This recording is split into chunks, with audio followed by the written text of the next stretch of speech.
Hi guys, welcome. And who dat? I'm Joe, and this is my video predicting the first 53 man roster for our beloved, bless you boys in black and gold, the New Orleans Saints. This is the first 53, and it's probably only going to remain like this for a day or two. I think once the Saints scour the waiver wires and see exactly if they line up to claim anybody, they may be hitting free agency in a different way as well because we have a lot of holes in this roster that need to be fixed pretty quick. So let's look at the offense first. My predicted 53, first 53, and let's see what we're working with. All right, quarterback, we're not keeping Jake Hayner. We're going to try to get him on the practice squad. If another team's crazy enough to claim him, fine. We'll put Hunter Deckers on the practice squad. But I think we can go and get any veteran quarterback that's still left over from the bottom of the barrel, sign them in a pinch, and we can get the same output as we would with a Jake Hayner. This is what I would do. I don't know what this team's going to do. Jake Hayner's probably the hardest cut to make. I got Kellen Moore figured to be sympathetic to Hayner, but what does Hayner bring besides, an assistant coach type person? This is the hardest cut for me to make here, but I'm going to go ahead and say Hayner's looking for a job. And the quarterback room is just Shuck and Rattler. We'll have Hunter Deckers on the practice squad. One of these two get hurt, we'll be hitting free agency for whatever's there. Ben DiNucci, whatever. Jake Hayner will probably still be there. Or bring up Hunter Deckers from the practice squad. At running back, Alvin Kamara, Kendre Miller, their locks. I'm going to fill it out with Devin Neal and Velus Jones Jr. Devin Neal cannot be waived. He will be claimed. Velus Jones might have a better chance of being waived and not claimed since we signed him earlier in the offseason and nobody else wanted him. So, but I think Velus Jones presents a lot. So you keep him, you keep Neal, you cut Clyde Edwards-Helaire, and then you re-sign him to the practice squad, and you probably call him up immediately when anybody gets hurt. You might be calling him up even if nobody gets hurt. But you have Clyde Edwards-Helaire on the practice squad and probably somebody else too. Maybe you bring Valladay back or you put Yarns there or Cam Akers or whatever. At wide receiver, I decided since we're not keeping Hayner, we're going to have an extra spot, and I wasn't sure what I was going to dedicate that to, a fourth tight end, maybe a fifth edge rusher, or a sixth wide receiver. To start off with, I'm going with six wide receivers, and then we'll see what happens afterwards. Chris Olave, Rashid Shaheed, Brandon Cooks, Devon Vele, Mason Tipton, and as the sixth wide receiver, I'm keeping Dante Pettis. He'll be our returner. And, he's one of those 5'11 guys, just like everybody else. Vele's the only one with size here, so it wouldn't surprise me if they kept a sixth wide receiver that actually has size.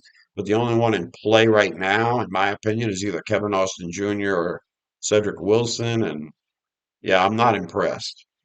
I say you keep Kevin Austin Jr. on the practice squad or slash and Cedric Wilson.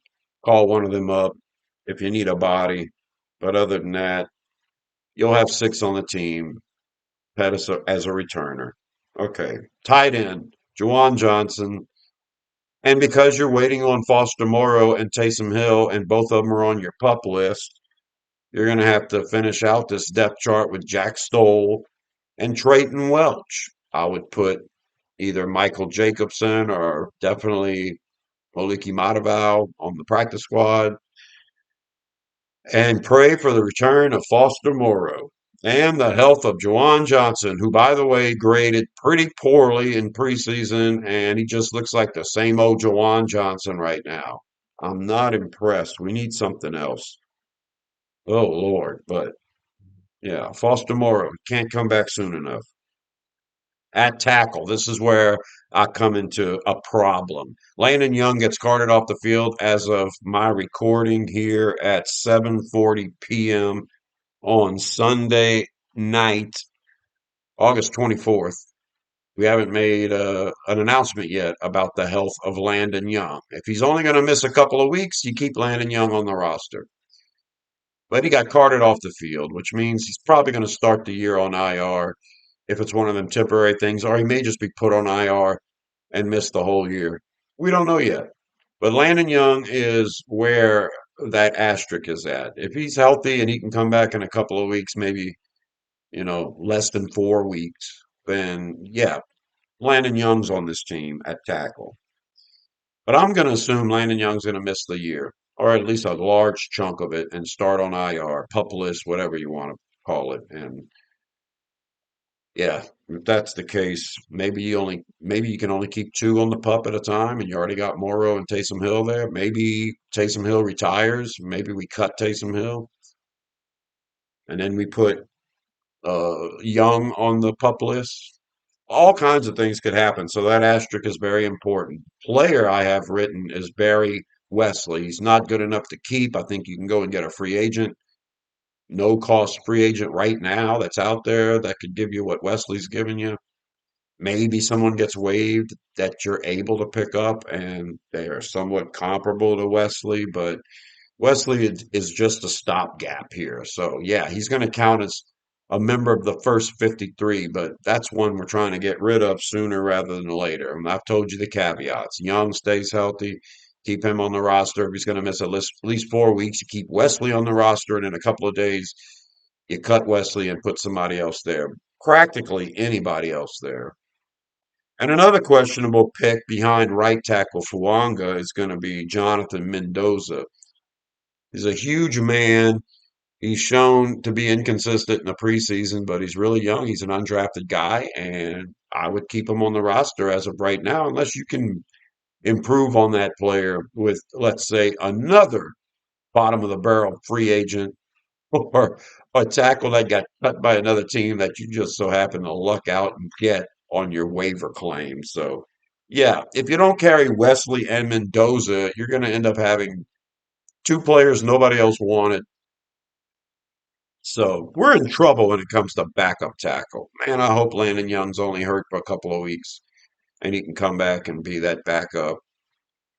I'm hoping somebody gets cut that we're comfortable. This coaching staff's comfortable with something that we can actually claim or whatever. But tackle's a nightmare. And yeah, Wesley's definitely got an asterisk.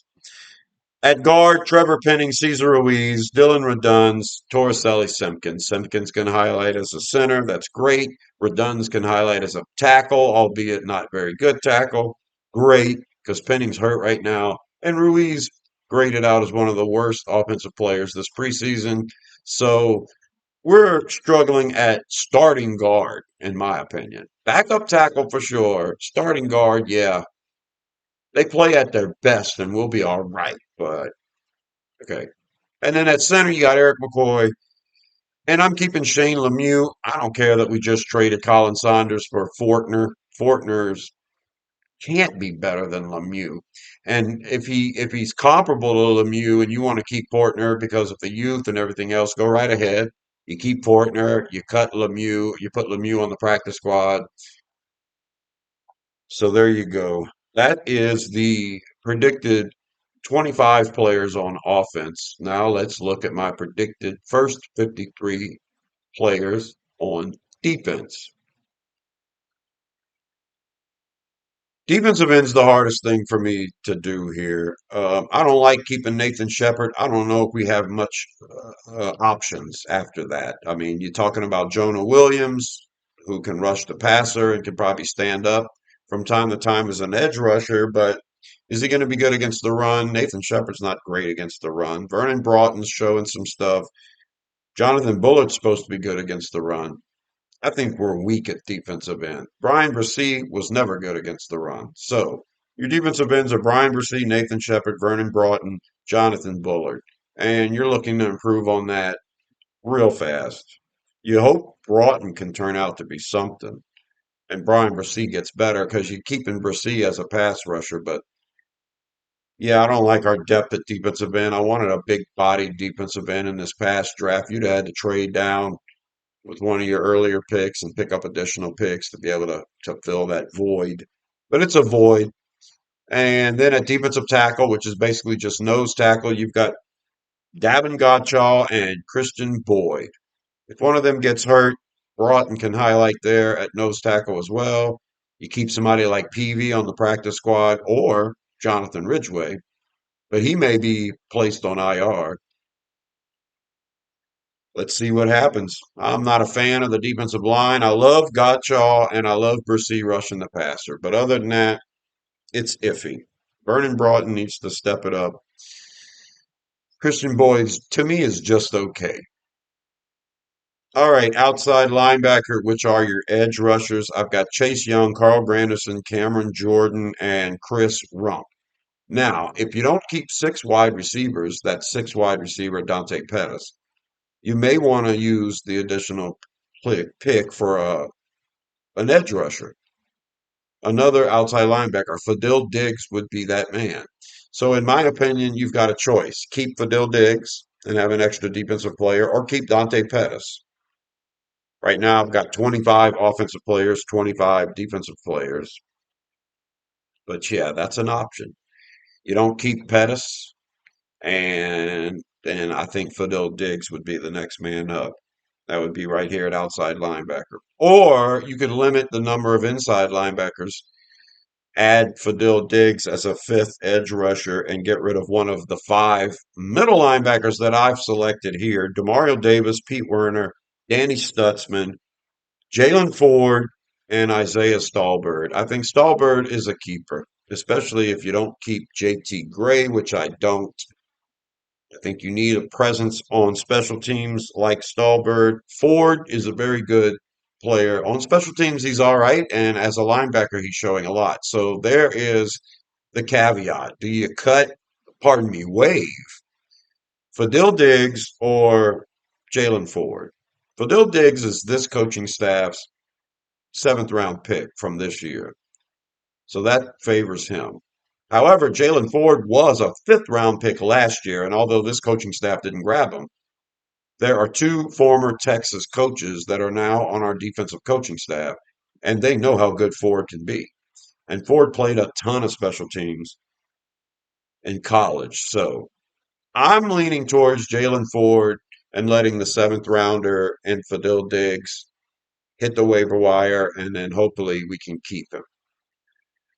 Another thing that works against Jalen Ford is we're going to be cutting a lot of really good linebackers. Jalen Ford gets claimed off waivers. We could still successfully place either DeMarco Jackson or Nephi Sewell on the practice squad. So that works against Ford.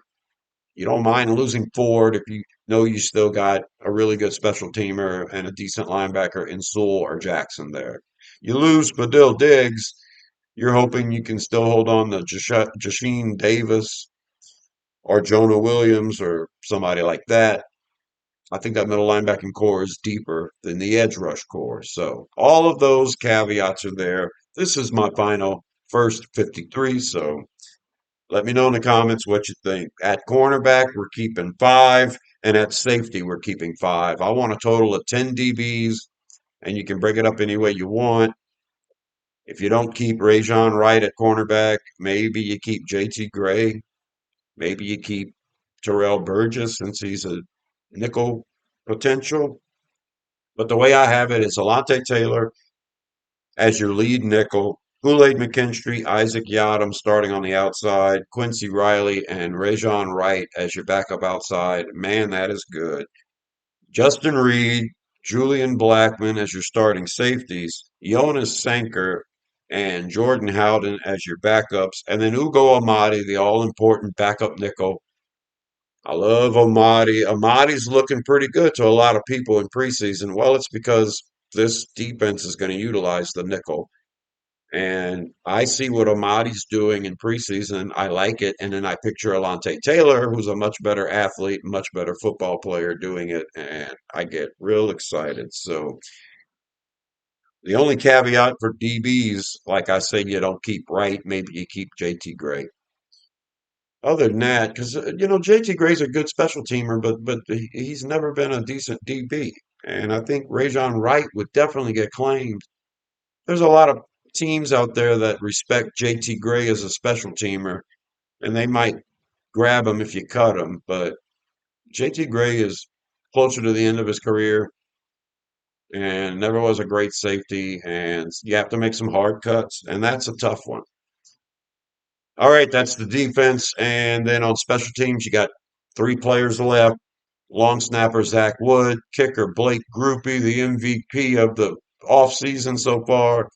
And I'm going with punter Kai Kroger, who was the holder this last preseason game. And that tells me everything I need to know in a close punting competition where we didn't punt but one time all game this weekend. Kind of crazy. That's my final first 53. And yeah, we're going to get a lot of news in a couple of days.